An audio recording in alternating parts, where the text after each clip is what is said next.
పేదల వైద్యుడికి కన్నీటి నివాళి. వేంపేటలో గౌరీనాథ్ సేవలను స్మరించుకున్న గ్రామస్తులు. పేదల కష్టాలను తన కష్టాలుగా భావించి ఆపదలో ఉన్న ప్రతి ఒక్కరికి అండగా నిలిచిన పేదల వైద్యులు గౌరీనాథ్ ఇక లేరనే బాధ వేంపేట గ్రామంలో విషాదాన్ని నింపింది. ఆయన అందించిన వైద్య సేవలను స్మరించుకుంటూ గ్రామ నాయకులు, ఆర్ఎంపీ వైద్యులు, గ్రామస్తులు కన్నీటి పర్యంతమయ్యారు. పాములపాడు మండల పరిధిలోని వేంపేట గ్రామంలో ఆదివారం గౌరీనాథ్ చిత్రపటానికి పూలమాలలు వేసి ఘన నివాళులు అర్పించారు. ఈ సందర్భంగా గ్రామ నాయకులు బోనాల సామేలు, యేసురత్నం, ఆనందరావు, యువరాజు, ఏసన్న, బోనాల భాస్కర్, ప్రసాదు తదితరులు మాట్లాడుతూ నల్లమల అటవీ ప్రాంతమైన ఆత్మకూరు పరిసరాలలో పేదలకు వైద్య సేవలు అందించడంలో గౌరీనాథ్ చూపిన అంకిత భావం మరువలేనిదన్నారు.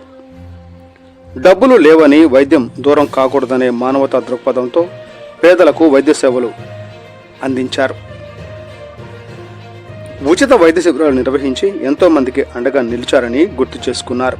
ముఖ్యంగా బడుగు బలహీన వర్గాలతో పాటు నల్లమల అటవీ ప్రాంతంలోని చెంచుగూడెల్లో నివసించే గిరిజనులకు సైతం ఆయన ఎల్లప్పుడూ అందుబాటులో ఉండి వైద్య సేవలు అందించారని తెలిపారు. ఆయనకు వైద్యం ఒక వృత్తి మాత్రమే కాదని, పేదల పట్ల మమకారం, ఆపదలో ఉన్నవారికి అండగా నిలవడం ఒక బాధ్యతగా భావించారని అన్నారు. రాత్రి పగలు అనే తేడా లేకుండా అవసరమైన వారికి వైద్య సహాయం అందించిన గౌరీనాథ్ సేవలను ఈ ప్రాంత ప్రజలు ఎప్పటికీ మర్చిపోలేరన్నారు. పేదల ఇంటి పెద్దగా, ఆపదలో ఆదుకునే ఆప్తుడిగా నిలిచిన గౌరీనాథ్ ఇక లేరన్న వార్త ఆత్మకూరు ప్రాంతానికి తీరని లోటని గ్రామ నాయకులు ఆవేదన వ్యక్తం చేశారు. ఆయన చేసిన సేవలు, పేదల పట్ల చూపిన ఆప్యాయత, గిరిజనుల పట్ల కనబరిచిన మానవత్వం భవిష్యత్ తరాలకు స్ఫూర్తిగా నిలుస్తాయని పేర్కొన్నారు. అనంతరం గౌరీనాథ్ చిత్రపటానికి పూలమాలలు వేసి 2 నిమిషాలు మౌనం పాటించి ఆయన ఆత్మకు శాంతి చేకూరాలని ప్రార్థించారు. ఈ సందర్భంగా పలువురు ఆయనతో తమకున్న అనుబంధాన్ని, ఆయన అందించిన వైద్య సేవలను గుర్తు చేసుకుని భావోద్వేగానికి లోనయ్యారు. ఈ కార్యక్రమంలో ఆర్ఎంపీ వైద్యులు నాగేశ్వరరావు, జయన్న, రామదాసు తదితరులు పాల్గొని గౌరీనాథ్కు ఘన నివాళులు అర్పించారు. టుడే టీవీ ప్రతినిధి ఎం ఆంజనేయులు, నంద్యాల జిల్లా. మాది వేంపేట గ్రామము, ఎస్సీ కాలనీ, మాదిగపేట వాసులు మేము. మాకు గౌరీనాథ్ సార్ లేని లోటు చాలా ఉంది. ఆయన బడుగు బలహీన వర్గాల ఆశాజ్యోతి, పేద ప్రజల పక్షాన సమస్యలు వచ్చినప్పుడు కూడా ప్రజల పక్షాన మాట్లాడినటువంటి వ్యక్తి.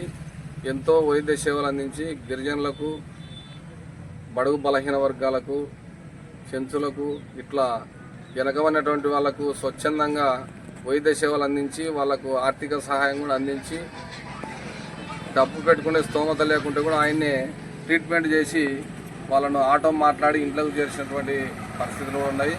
అయితే ఆ యొక్క గవర్నర్ సార్ చనిపోవడం వల్ల మేము చాలా దిగ్భ్రాంతికి గురవుతున్నాము. ఆయన లేని లోటు చాలా ఉంది. అటువంటి మహనీయుడు లేకపోవడం వల్ల చాలా మేము ఇదవుతున్నాము. కాబట్టి ఆయన ఆత్మశాంతి కలగాలని ఆ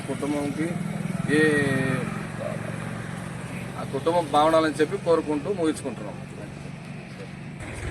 డాక్టర్ గౌరీనాథ్ గారు ఆత్మకూరు టౌన్లో ప్రైవేటుగా వైద్యశాల ప్రారంభించిన కృషి కూడా పేదలకు అనగా దళితులకు, గిరిజనులకు, సెంటు వాళ్ళకు చాలా వైద్యం అందించి ఇప్పటి వరకు కూడా తను అంటూ ఏందో చూపించినాడు. కాకపోతే గత కాలం నుంచి కూడా అన్ని విధాలుగా అందరికీ సహకరించిన వ్యక్తి అకారణంగా ఈరోజు లేకపోవడం అందరికీ బాధాకరమైన విషయం. అందుకు అతని కుటుంబానికి, పిల్లలకు అందరికీ మా ప్రగాఢ సానుభూతి తెలియపరుస్తున్నాం.